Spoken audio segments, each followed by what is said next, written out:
4월 8일 수요 기도회를 거룩하신 하나님께 드리겠습니다. 오늘 우리 주신 말씀은 신명기 34장 1절서부터 8절까지 말씀입니다.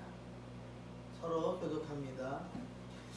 모세가 모압 평지에서 느보산에 올라가 여리고 맞은편 비스가 산 꼭대기에 이르매 여호와께서 길르앗 온 땅을 단까지 보이시고 또 온 납달리와 에브라임과 므낫세의 땅과 서해까지의 유다 온 땅과 네겝과 종려나무의 성읍 여리고 골짜기 평지를 소알까지 보이시고 여호와께서 그에게 이르시되 이는 내가 아브라함과 이삭과 야곱에게 맹세하여 그의 후손에게 주리라 한 땅이라. 내가 내 눈으로 보게 하였거니와 너는 그리로 건너가지 못하리라 하시네. 이에 여호와의 종 모세가 여호와의 말씀대로 모압 땅에서 죽어 벳볼 맞은편 모압 땅에 있는 골짜기에 장사되었고 오늘까지 그의 묻힌 곳을 아는 자가 없느니라. 모세가 죽을 때 나이 120세였으나 그의 눈이 흐리지 아니하였고 기력이 쇠하지 아니하였더라. 이스라엘 자손이 모압 평지에서 모세를 위하여 애곡하는 기간이 끝나도록 모세를 위하여 30일을 애곡하니라. 아멘. 오늘 신명기 34장은 신명기의 마지막 장일 뿐만 아니라 창세기, 출애굽기, 레위기, 민수기, 신명기 하는 모세 오경을 마무리하는 마지막 장입니다. 이 대목에서 모세가 죽습니다.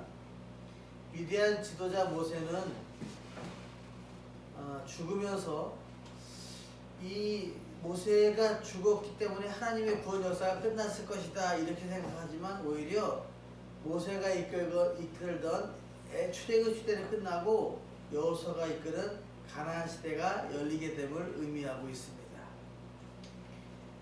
오늘 본문 말씀의 5절에 이에 여호와의 종 모세가 여호와의 말씀대로 모압 땅에서 죽어라고 그렇게 기록하고 있습니다.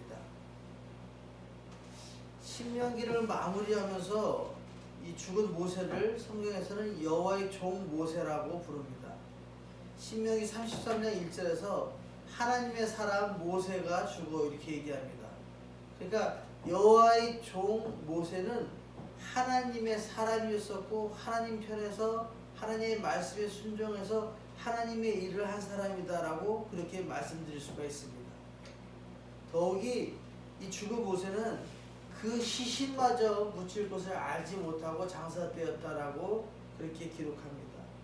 살아서뿐만 아니라 죽어서까지 오직 하나님의 사람으로서 여호와의 종이었던 모세를 우리는 본받아야 됩니다. 어느 훌륭한 목사님은 이렇게 얘기합니다. 많은 사람들이 목사님 지금까지 이렇게 훌륭하게 목회를 잘해서 너무 고맙습니다 라고 은퇴할 때 많은 사람들이 축하를 할 때 이 목사님은 아닙니다. 저는 무익한 종입니다. 내가 정말 주의 일을 한다고 했지만 아무것도 내세울 게 없는 무익한 종입니다 라고 이렇게 고백했습니다. 사명자로서 우리의 삶의 시작도 여호와의 종으로 출발해서 여호와의 종으로 끝을 냅니다. 여호와의 종으로 마무리하는 것이 큰 축복입니다. 그래서 나에게 맡겨진 사명을 처음부터 끝까지 꾸준히 끝까지 감당하게 되는 것이 어떻게 보면 가장 아름다운 축복이라고 아니할 수 없습니다. 많은 일을 했느냐가 중요한 게 아니라 끝까지 주의 일을 했느냐가 중요한 것입니다. 모세는 그런 사람이었습니다. 죽을 때까지 하나님의 일을 한 사람이었습니다. 믿음의 조상 아브라함이 이삭을 통해서 민족을 헤아리며 살았듯이 모세는 죽을 때까지 바라던 가나안 땅을 보았습니다. 죽기 전 모세는 느보산에 비스가 산 꼭대기에 올랐습니다. 여호와 하나님은 모세에게 요단강 동쪽 그리고 북쪽, 서쪽, 남쪽 모두를 다 보여주셨습니다. 이렇게 다 보여줬는데도 불구하고 모세는 가나안 땅에 들어가지 못했습니다. 이스라엘 백성을 가나안으로 들여보내고 애굽을 출발하여 강에 40년 동안 수많은 고초를 겪으면서도 모세는 가나안 땅에 들어가지 못하고 그저 가나안 땅을 바라보고만 있습니다. 그러기에 비록 허물로 인해 가나안 땅에 들어가지 못하지만 죽기 전에 이스라엘에 들어가고 이스라엘이 거할 그 땅을 직접 목격할 수 있는 것만 해도 모세에게는 큰 은혜고 축복이라고 아니할 수 없습니다. 죽으면서도 비전의 땅을 바라볼 수 있음은 참으로 행복한 죽음입니다.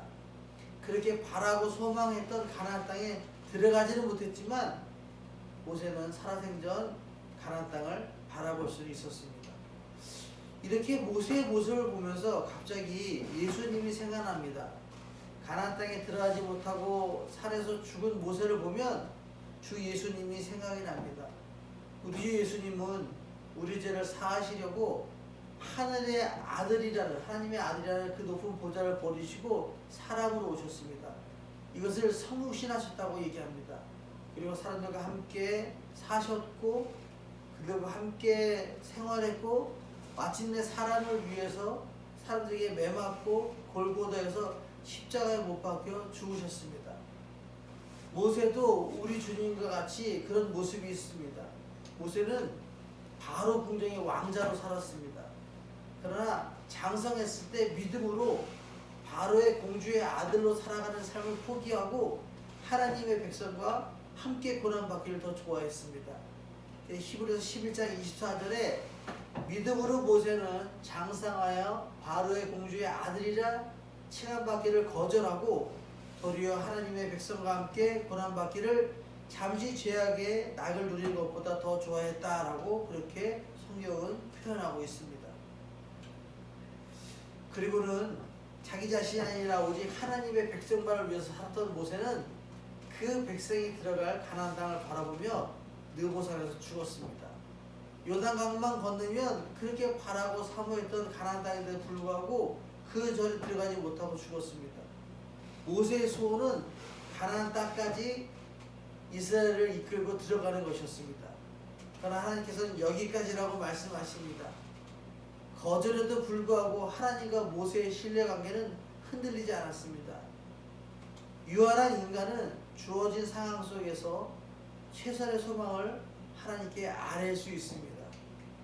어디까지 허락하실지는 하나님께 달려 있습니다. 하나님의 주권을 인정해야지 여기까지라고 말씀하실 때 감사함으로 자신의 한계를 받아들일 수 있습니다. 예수님의 모습은 이 세상을 사랑하셔서 자기 목숨을 버려 모든 믿는 자를 구원하셨습니다. 이렇듯이 모세도 예수님의 모습처럼 백성들을 위해서 살았습니다. 고난중을 살아가는 우리도 그렇게 살아가길 소망합니다. 예화입니다. 어느 날 주인공이 비행기를 타고 지금 집으로 돌아와야 되는데 공항에 가기 위해서 택시를 기다리고 있습니다. 그래서 택시가 왔을 때 동료들이 택시를 바쁘게 타다가 실수를 해가지고 노점상들의 과일 박스를 치게 됩니다. 그래서 지금 과일이 막 떨어져서 뒹굴고 있을 때 노점상 주인 할머니가 보니까 시각 장애가 있는 것처럼 잘 보이지도 않으면서 더듬거리면서 과일을 줍고 있는 모습을 보게 됩니다. 그때 주인공이 가서 그걸 다 도와주고 나서 이 돈을 가지고 할머니 이 과일의 값을 지불하십시오 라고 얘기하면서 돈을 줍니다. 그때 갑자기 할머니가 예수님이십니까? 이렇게 얘기를 하는 거예요. 깜짝 놀라가지고 왜요? 그랬더니 내가 잘 보이지 않는데 과일이 흩어지는 걸 봤을 때 예수님 제가 지금 눈이 잘 보이지도 않고 몸이 약한데 이거를 해결해 주십시오 라고 예수님을 부르고 찾았는데 갑자기 당신이 나타나서 이걸 다 도와주셨으니까 당신은 예수님 맞습니다 라고 얘기하는 거예요. 아닙니다. 저는 예수님이 아닙니다 라고 얘기하고 결국에 다 정리하고 비행기를 타지 못하고 호텔에서 하룻밤 자고 그 다음날 오게 되면서 생각을 했다는 겁니다. 이 주인공이 누군가가 당신을 예수님이 같다고 착각하게 했을 때가 언제입니까? 라는 생각을 하게 될 거예요. 우리가 예수를 믿으면서 살아가면서 우리가 어떤 행동을 할 때 저 사람들이 느끼기에, 상대방이 느끼기에 혹시 예수님이십니까? 이렇게 얘기할 수 있는 삶을 살아야 되는데, 그렇게 예수를 믿는 우리들의 모습도 그렇게 살기가 어렵다고 그렇게 말씀하고 계시는 겁니다. 그런데 우리 주위에는 이런 예수님 같은 사람들이 많이 있습니다. 코로나19로 이 어려운 상황 속에서 대구와 경북을 찾아오는 의료진들과 구급대를 볼 때마다 이분들이 작은 예수가 아닐까 이렇게 생각됩니다. 이런 상황에 예수님처럼 남을 구하는 작은 예수가 많아지길 소망합니다. 우리가 세상을 살아가면서 그런 모습으로 살아서 세상 사람들에게 예수님 아십니까? 라는 이 말을 듣고 살아가면 정말로 잘 예수 믿는 삶이 아닐까 싶습니다. 적용입니다. 지금 여호와의 종의 의식을 가지고 사명을 감당하며 사십니까? 이게 제가 가지고 온 질문의 1번입니다. 예, 영원한 하나님의 종으로 살아갑니다 라고 대답하는 것이 우리들의 삶인 것 같습니다. 그러면 두 번째로, 내게는 일생을 두고 바라볼 사명과 비전이 있습니까? 라고 묻습니다. 그러면 저는 이렇게 대답합니다. 가정과 교회를 하나님의 말씀으로 지켜나가는 삶이 나의 사명이며 비전입니다. 큰 일을 하는 것이 아니라 그냥 작게 내 가정을 지키고 우리 교회를 지키기 위해서 늘 말씀을 준비하고 말씀을 지키며 살아가는 삶이 나의 소명이며 나의 비전입니다. 세 번째 질문은 이런 것입니다. 주 예수님처럼 그리고 모세처럼 일평생 사람을 사랑하며 살려고 하십니까?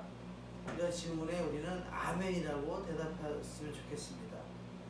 하나님 사랑, 이웃 사랑으로 사람을 사랑하며 살아가는 것이 예수 믿는 하나님의 자녀의 삶이 아닐까 생각됩니다. 오늘도 하나님 사랑과 이웃 사랑으로 많은 사람들에게 혹시 예수님 아니십니까? 라는 소리를 들으면서 사는 저와 여러분의 삶이 되시기를 예수님의 이름으로 축원합니다. 아멘. 기도하시겠습니다. 사랑과 은혜의 하나님 감사합니다. 여호와의 종 모세는 하나님의 종으로 평생을 살았습니다. 우리들도 하나님의 종입니다. 아무리 어렵고 힘든 상황 속에서도 주님이 나에게 맡겨진 사명 잘 감당하면서 살아가게 하옵소서. 예수님의 모습을 본받아 모세처럼 우리 가족, 지역사회, 신앙공동체, 이 나라, 온 인류를 사랑하는 마음으로 살아가게 하옵소서. 어디서든지 주님의 사랑을 전해 아름다운 세상을 만드는 일에 우리 모두 합력하게 하옵소서. 그래서 이 힘든 코로나19를 종식시켜 주옵소서. 일상으로 돌아가 예배하며 찬양하며 주님을 높여드리게 하옵소서. 감사드리며 예수님의 이름으로 기도드립니다. 아멘. 주님이 가르쳐 주신 기도로 예배를 마치겠습니다. 하늘에 계신 우리 아버지, 아버지의 이름을 거룩하게 하시며 아버지의 나라가 오게 하시며 아버지의 뜻이 하늘에서와 같이 땅에서도 이루어지게 하소서. 오늘 우리에게 일용할 양식을 주시고 우리가 우리에게 잘못한 사람을 용서하여 준 것 같이 우리 죄를 용서하여 주시고 우리를 시험에 빠지지 않게 하시고 악에서 구하소서. 나라와 권능과 영광이 영원히 아버지의 것입니다. 아멘.